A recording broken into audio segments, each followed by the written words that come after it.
Hello to everyone who has joined me for this anniversary episode exactly after a year that we started. So, hello to everyone on LinkedIn, YouTube, Facebook, and to my Limitless tribe. Thank you so much for all the love that you have showered on this show and over me. And I stand here in gratitude to all of you for encouraging me and motivating me to keep this journey on and keep adding value to your life. So without further ado, I'll bring on our guest who is here with us for the next 30 minutes. He is a leading brand guru of India, and he is Harish Bijoor.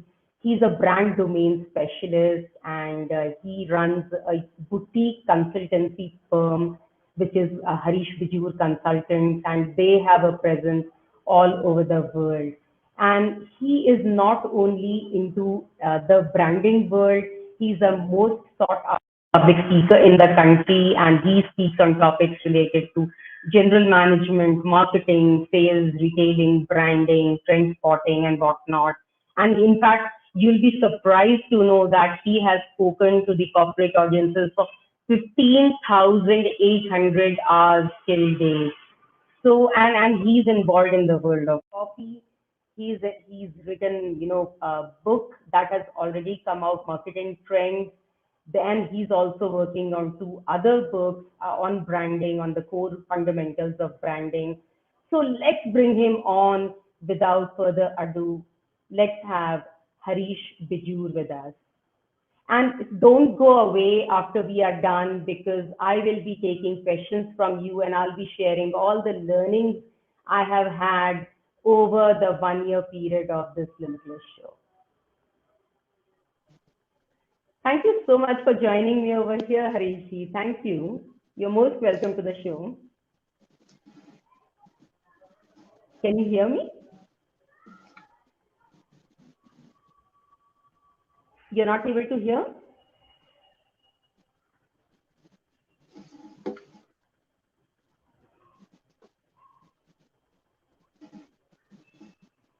Hmm. Hello, can you hear me? Yes, I can hear you. I can't hear you at all. I'm not getting your audio at all. Oh, okay. Just give me a moment.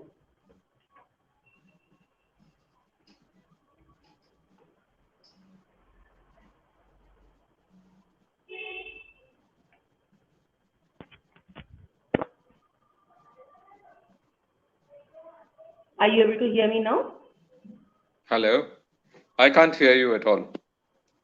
I'm not getting any audio. I was getting when we were chatting initially, right? Uh-huh. But Uh-huh. Yes. after I went backstage, I'm not getting any audio. Oh. Uh, just give me a moment.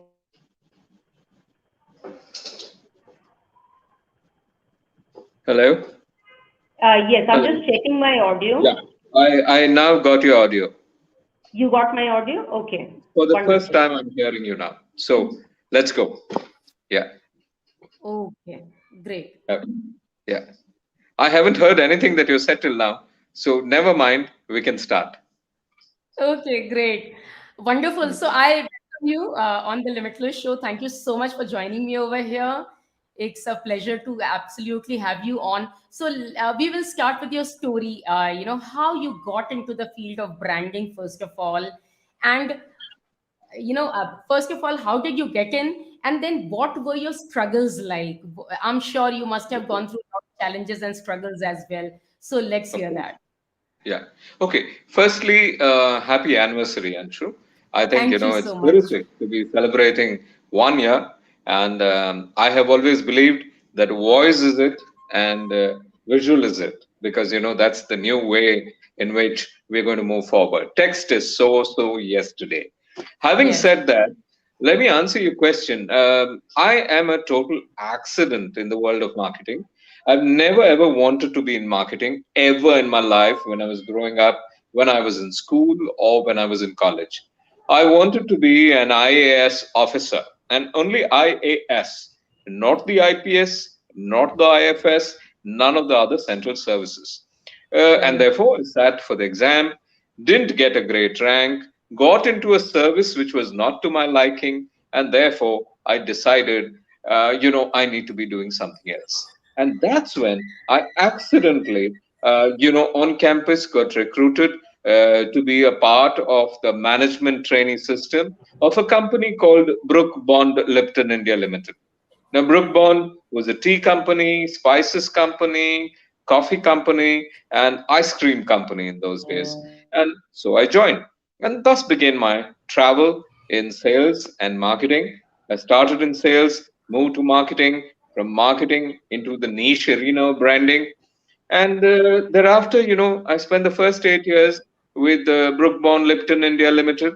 The next 8 years I spent with Tata Tea Limited. And then after that, I spent 2 years, with a telecom company. And then I started on my own. So struggles, plenty of struggles. We'll talk about it as you and I chat a little more. Wonderful. Thank you so much.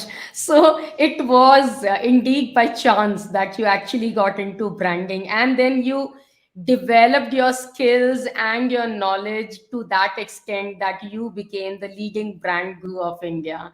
That's phenomenal. Okay, let me put it this way. My first choice was to be something else. And when I didn't get my first choice, my second choice was marketing. Well, one swims, and at times, one still thinks at times to say, wish I was an IAS officer, even today. Wow. Sometimes we just need to, kind of live with certain unfulfilled dreams. But I think God has bigger plans for us. So I think this was the bigger plan God had for you. I don't know, possibly yes. Well, I console myself that way, for sure. Yeah. Right.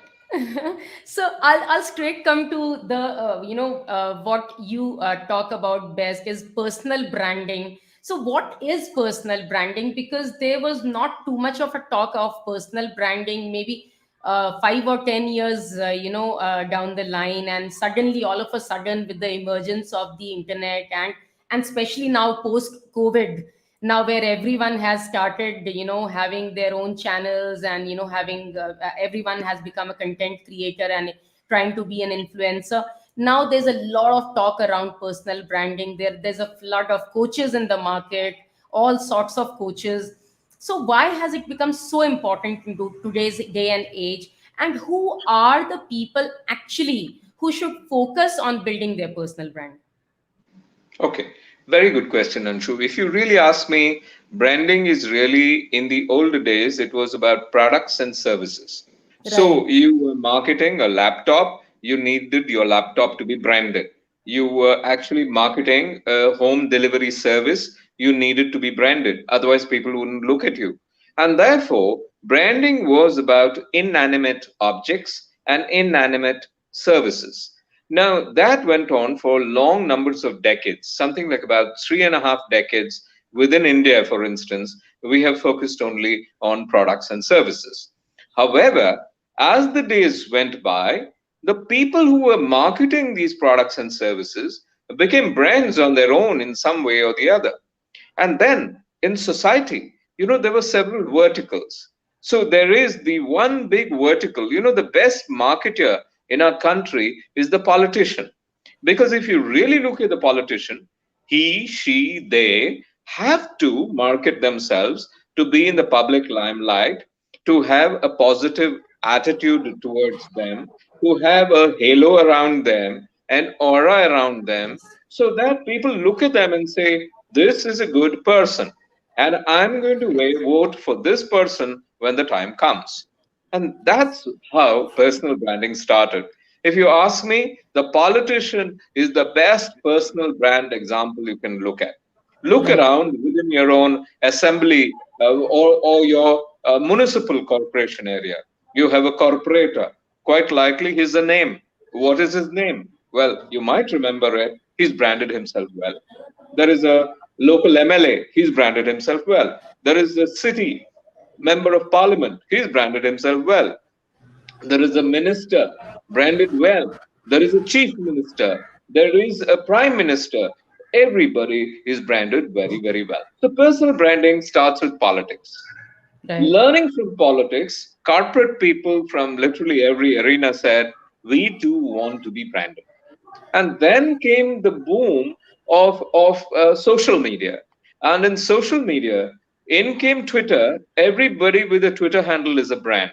Everybody on Insta is a brand. Everybody on Clubhouse is a brand. So this became they came by a kind of a rush when people said, only if I'm known, people will come towards me. And therefore, personal branding came to the fore. This has boomed like mad because the influencer economy is giving a lot of money to people. And personal branding today seems to have become a way of earning more money for the channel that you're promoting so that eventually your brand persona pulls not only eyeballs but pulls also money. Right. Monetization is the norm in personal branding. Right. That's so true. Because finally, even all the influencers, when YouTube was started, all these influencers, they began from YouTube, and they slowly, I mean, I think Instagram, came up, and the monetization was a big thing that was happening with the personal Yeah, branding. Even our celebrities, the athletes, I think it's a big story of personal branding. absolutely. So, right. Athletes, cinema stars, look around at everybody. I mean, everybody is in the personal branding market today. Yes. So, in I mean, I would say in today's world, is anyone who's present in the market, should he or she be looking out to brand themselves, be it anyone with a service or with a product? Well, Anshu, that's exactly what's happening.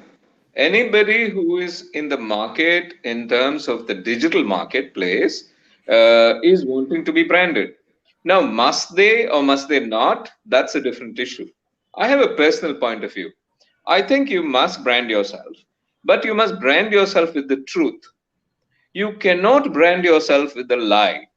The problem today, and branding is getting a bad name because of it, is that people are branding themselves with the lie as a tag. Now, Right. that does not sustain itself.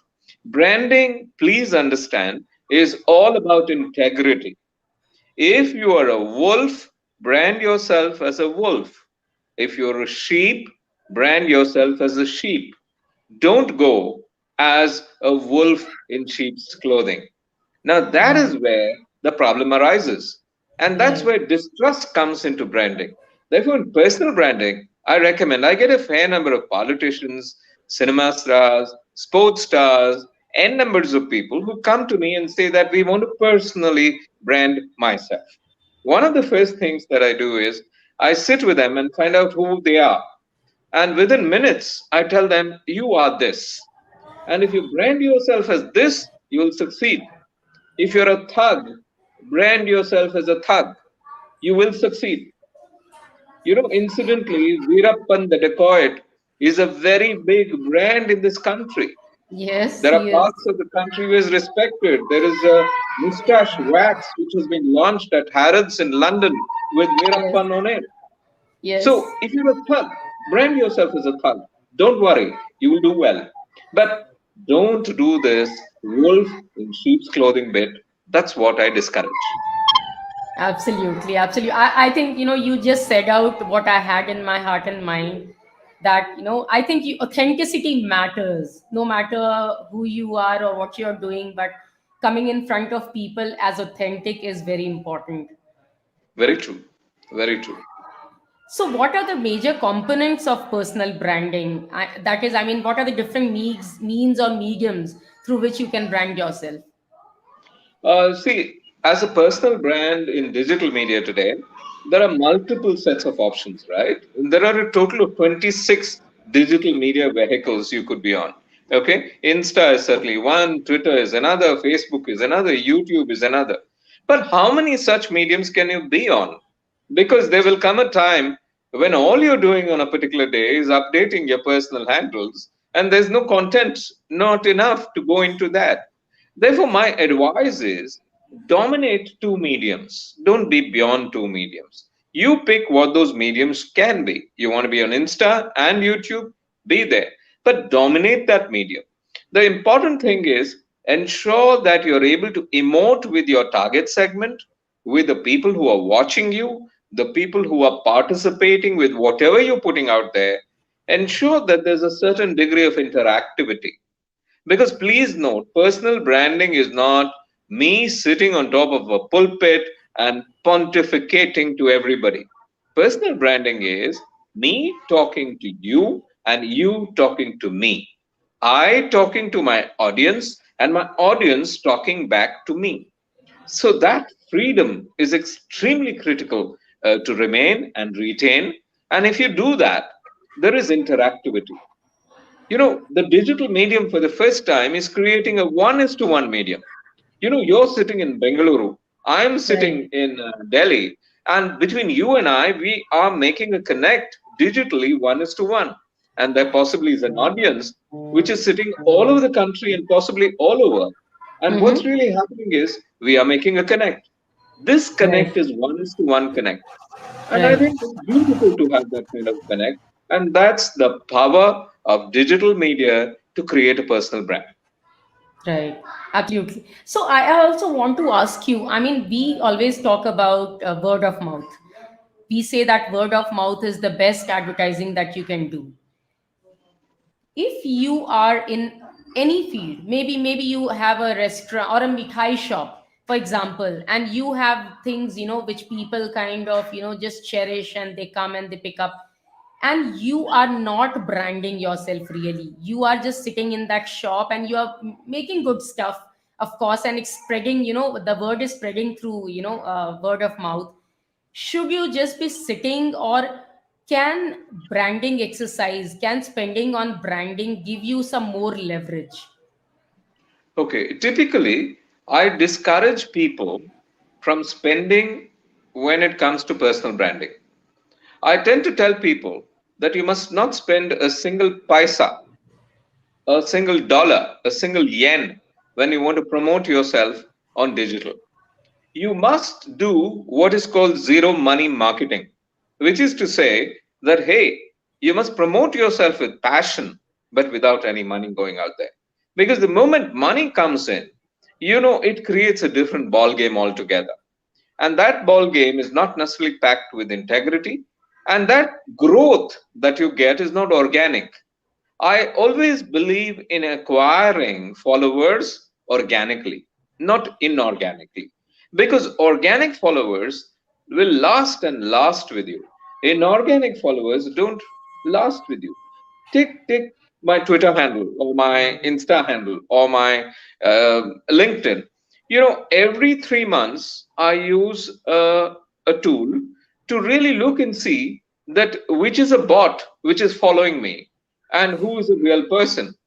And every 3 months, I weed out a lot of followers, in the sense unfollow and get out of it, because there's no point in building followership which is or which is not a real followership, because it's a bot or it's a set of bots, etc. So important to keep it real. In personal branding, particularly on digital, keep it real, keep it Mm-hmm. without money, earn your followerships through the Mm-hmm. love of the people who are watching you, or Okay. for that matter, the hate of the people who are watching you. Because Right. love and hate are both parts of a piece of chemistry. And I Yes. think, one is to one is what we are looking at. Yes. One person, one follower. I like you and therefore I follow you, or I hate you and therefore I follow you. So both are Right. good. Both are good. Absolutely. Intense emotion. Finally, we are looking at that intensity of emotion. I mean, Absolutely. rather than you ignoring me, you hating me is better Absolutely. Absolutely. because you're at least, taking care of whatever I'm doing. Yeah. Totally. I Yes. agree with you. Yeah. Right. So what I mean, so in case, I mean, you have branding agency. So in case I have grown big and I'm looking for an agency who can help me kind of build my voice that I want to go out to the market with. Of course, authentic voice, but then I do not know how.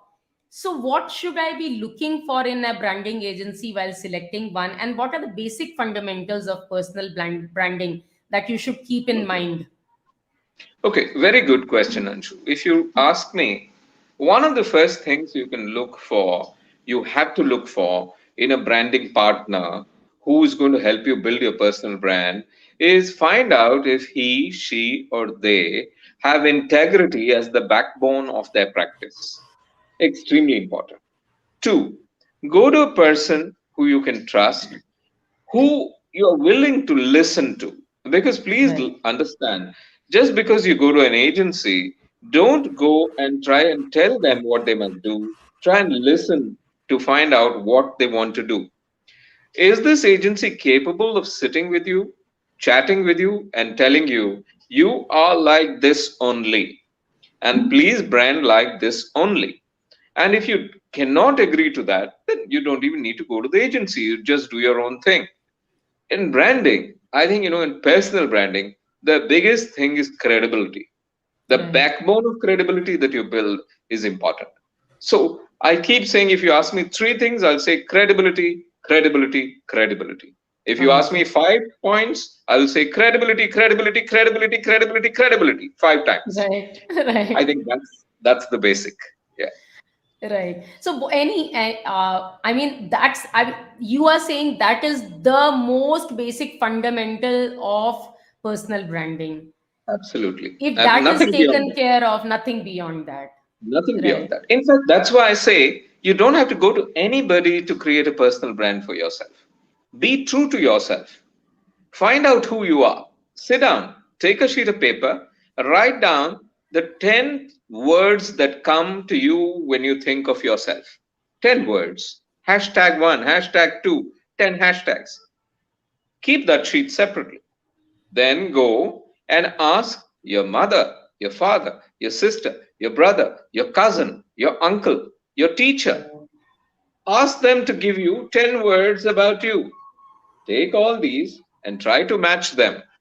And if you find that what you think of yourself, none of the others are talking about you, you are misbranded. And you have to be careful. If you see out of those 10 aspects, five of them have been repeated by all the 10 people you've gone to, you're quite well branded. And if all 10 match, then you're perfectly branded.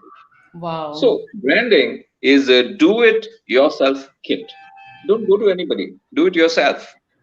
Amazing, amazing. I loved it. Whatever you shared just now, I just simply loved it. I think I would be doing it myself. Great. So now, when compared to the Western world, where does India stand currently in the personal branding space? And is there a gap? Yeah, happily, we are very low in personal branding space. Very happily, and I'm happy about it because the United States of America is completely corrupted with personal branding. And I use the word corrupted because I don't like personal branding, very frankly. Because if you are in personal branding, most of the time you're doing that wolf in sheep's clothing bit, which means to say that the entire society is becoming an incredible society. Okay, and Right, I'm not right, talking incredible India, not in that manner, but incredible right, society. The United States of America is the mother market of this incredulity. If you meet a person and if you look at his, her, or their brand, there's a big gap between who he, she, they are versus who she, they are pretending to be. right. Pretentious branding is completely wrong. So I'm very happy that in India, we're not personally branded aggressively. In India, we have personas who are branded reasonably close to the truth. And I think we should Okay. stick to that.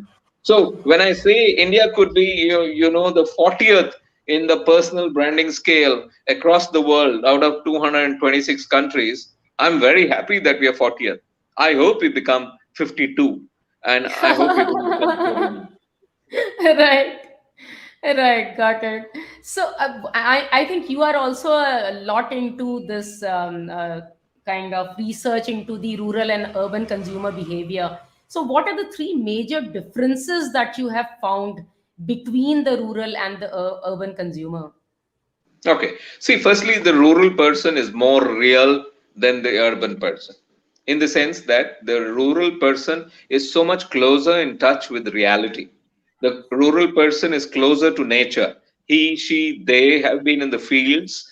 They cultivate the fields. They go to the fields in the early morning for their morning ablutions. They go around with plants. They're very close to animals. They touch a buffalo. They touch a cow. They milk a cow. They're very tactile. They work with their hands, and to that extent, a rural person is pretty hands on. The urban person is very hands off. Okay. So the rural person sweats on the field, and the urban person sweats in the gym on the treadmill. Okay. So there is a difference. The urban person works a lot with his mind, whereas the rural person works a lot with his hands. Okay. Right. So the touch with reality is greater there. So the third thing is the value for money is very, very different for a rural person as opposed to an urban person. The urban person, is not very tactile with money. You have money in the bank, but hey, listen, you have never ever counted all that money physically. The Right. rural person has money in the bank possibly, but every one of them has been counted by him and put out Yes. there. Okay. Yes. So there's the business of physical versus electronic. Right. Now, today we are progressively getting even more electronic. Not only do we get money in electronically, we send money out electronically. Okay, through a Paytm mechanism or a Google Pay, etc., etc. So much so that we don't touch money. Okay, Right. or we use a credit card. 20 different ways of making payments. So the rural person is that much more tactile.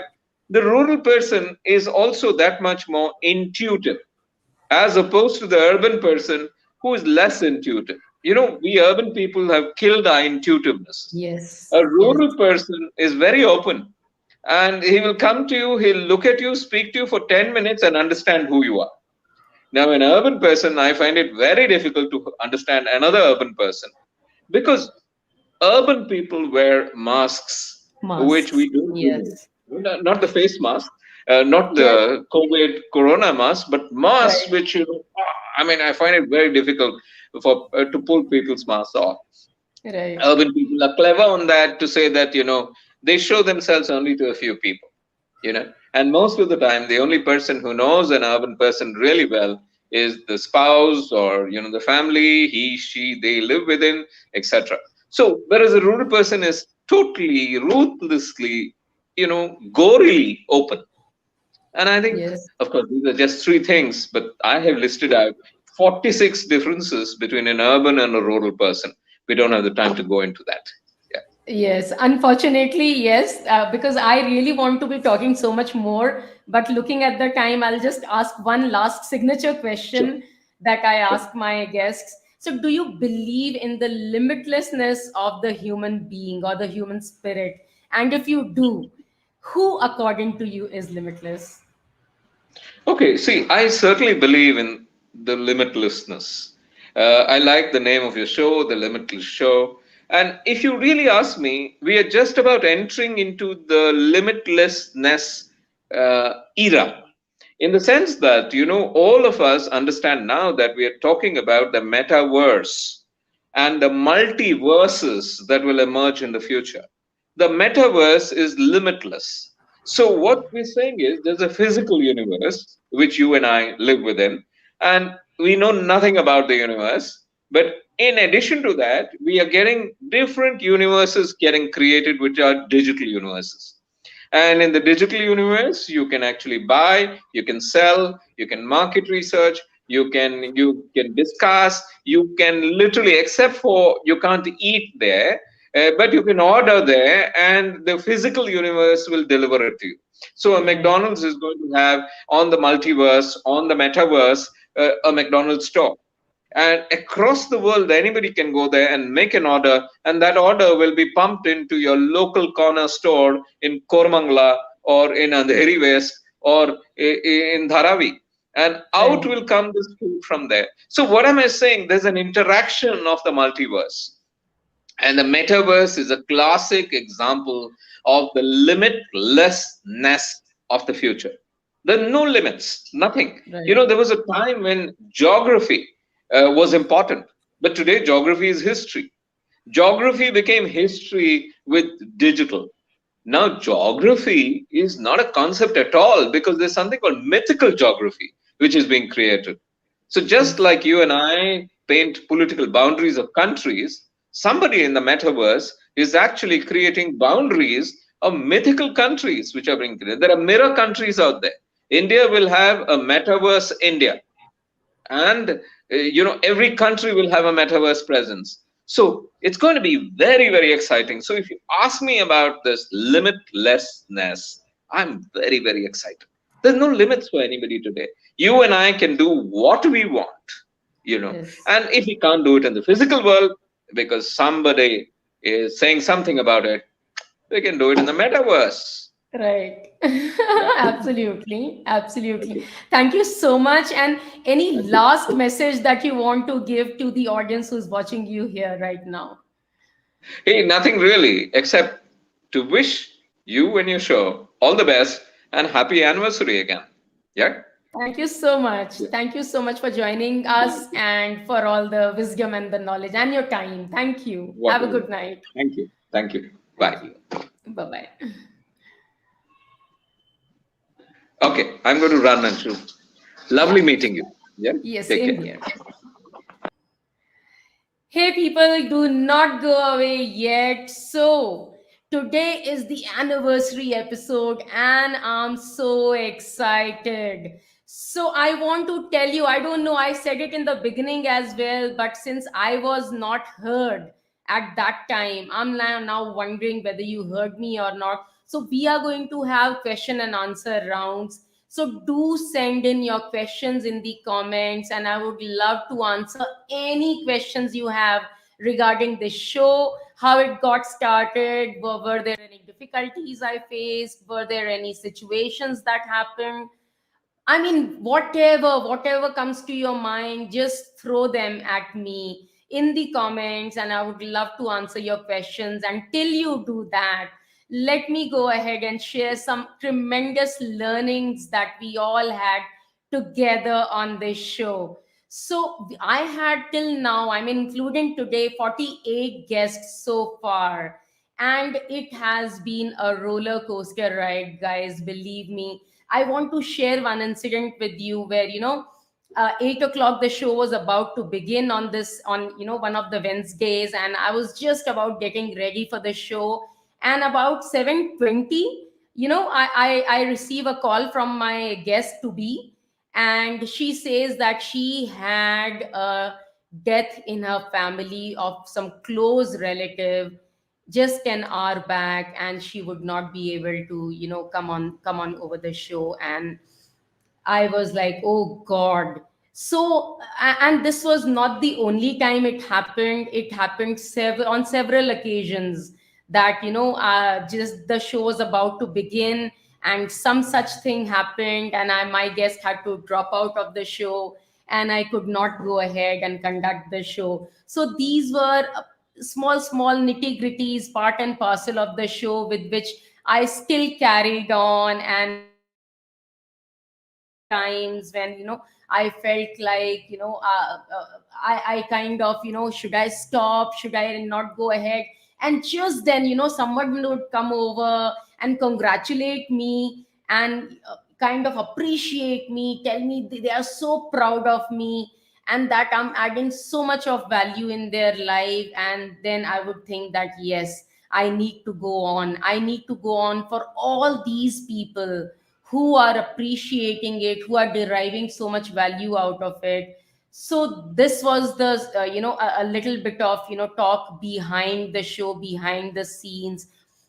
And a lot of times people came out to me asking me, how do you manage to get such guests on your show?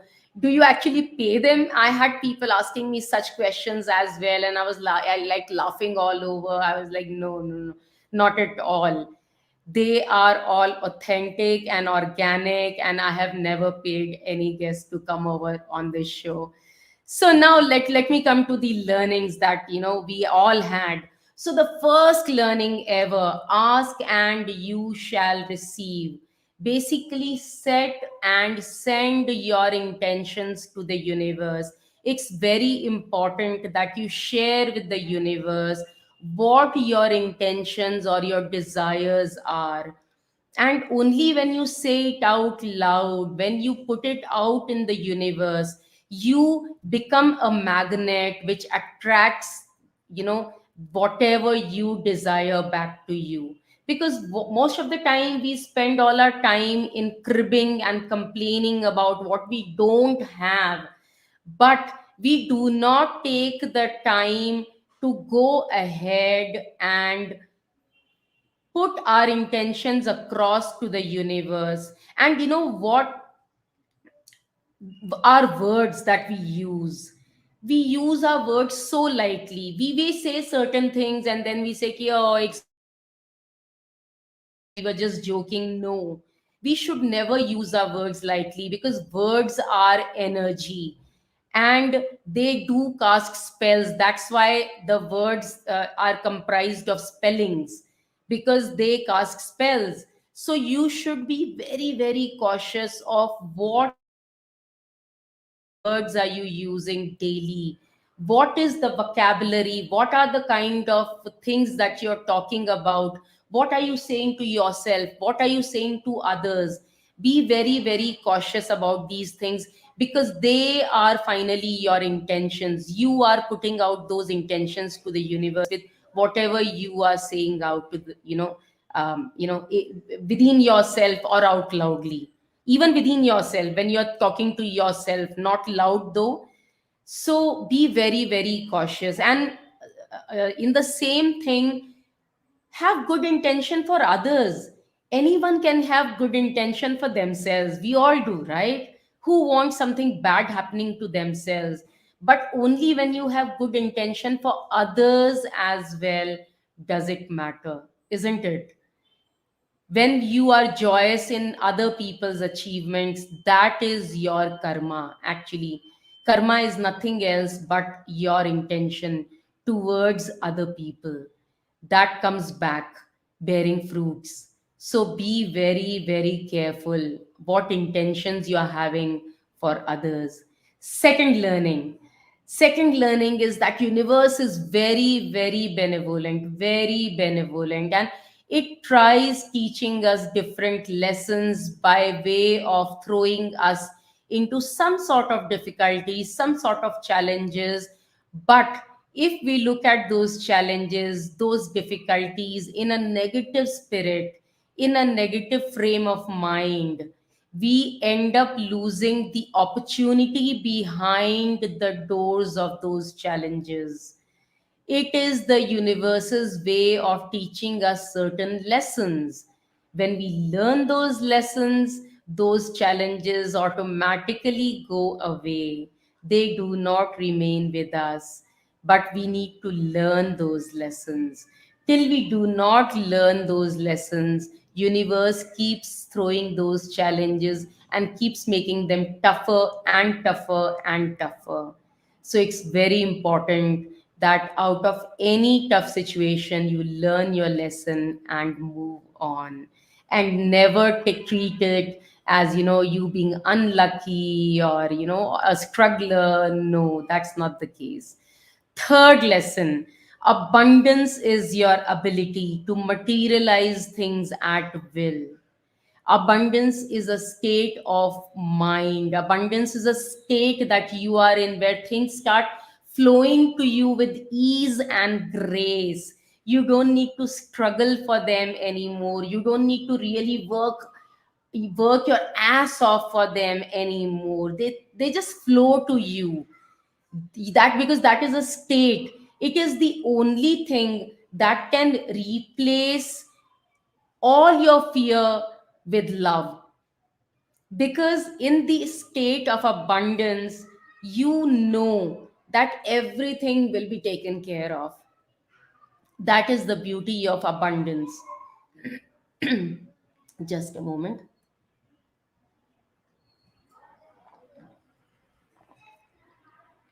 So, abundance is not something that you need to go ahead and work hard and struggle and earn. No, you need to just get into the state of belief, where you believe and you have faith and you have high energy, high vibration, and you automatically become abundance yourself, and you attract abundance in relationships and wealth and in career, in health, everywhere. Fourth lesson: believe in delayed gratification, not in instant gratification.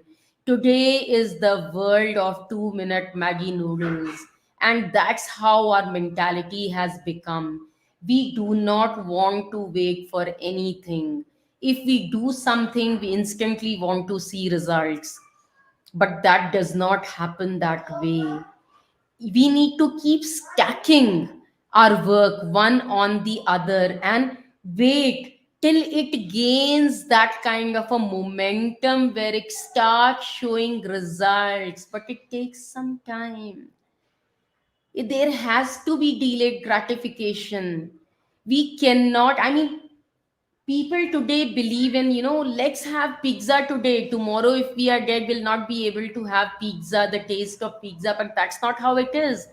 Today if you do not have that pizza, and you are looking at your health, and you have, kind of given it up for the next 6 months, in 6 months you will be able to see what has that sacrifice brought for you as a reward. But if you keep eating that pizza thinking that, there's no tomorrow, and tomorrow if I die, my taste bud will not be gratified, you'll never be able to get the reward of a healthy life, a healthy body. You'll never be able to do that. So go for delayed gratification, not for instant gratification. Fifth lesson: it's okay to make mistakes. It's okay to make mistakes and learn from them and find solution to them and move ahead. But it's not okay to make the same mistake twice. When you are making the same mistake twice, then you are being a fool. That is a choice you're making. You're not learning second time. You are making that mistake by choice. So keep making new mistakes. It's absolutely okay to make new mistakes, because that means that you are getting out of your comfort zone and learning something new. You are doing something new, and you are learning something new, and that is the reason you are making mistakes. So keep making mistakes, keep learning from them, and keep moving on, but never ever repeat the same mistake ever again, right? And sixth sixth is choose joy over competition, over pressure, over stress, over anxiety.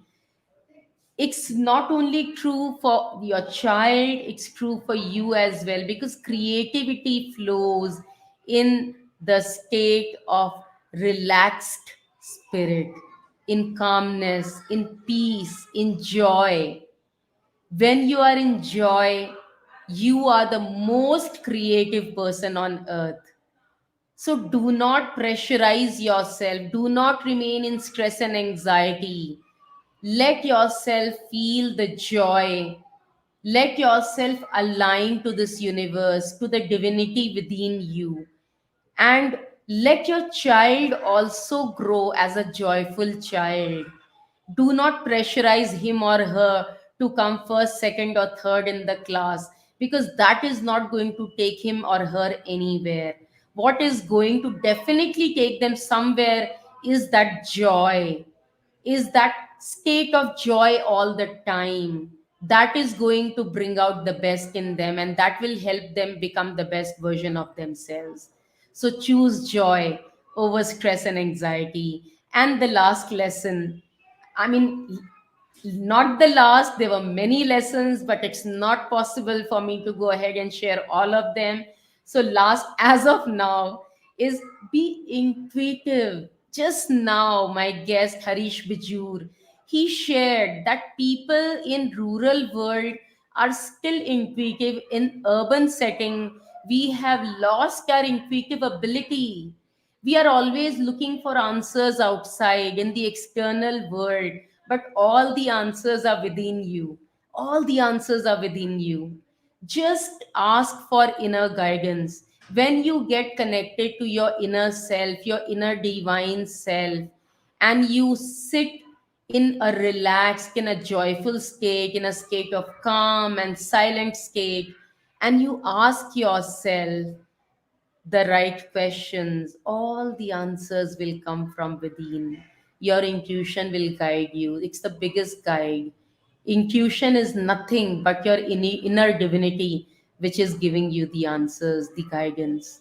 So get connected to your intuition. Stop looking for answers in the external world. Stop looking for validations from other people. They are as good as you.